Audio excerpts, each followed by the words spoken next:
సోనియా గాంధీ అని. అందుకే వచ్చిన తెలంగాణ రాష్ట్రంలో 10 సంవత్సరాలు ఏ ఆడబిడ్డను పట్టించుకోలే, ఏ ఆడబిడ్డను కలవలే.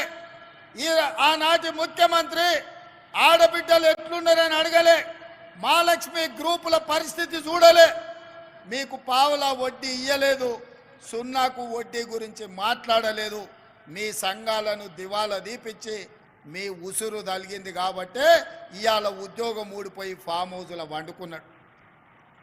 వెనకటికి మన పెద్దలు చెప్పిండ్రు, ఆడబిడ్డ కన్నీరు పెట్టొద్దు, ఏ ఇంట్లో ఆడబిడ్డ కన్నీళ్లు పెట్టదో ఆ కన్నీళ్లు ఊరికే పోవు, తప్పకుండా బలి తీసుకుంటాయని.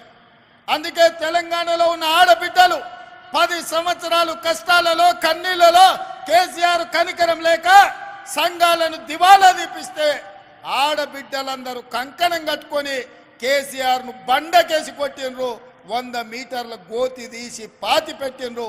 అందుకే ఇవాళ ఈ వేదిక మీద ఇందిరమ్మ రాజ్యం కాంగ్రెస్ ప్రభుత్వం వచ్చింది.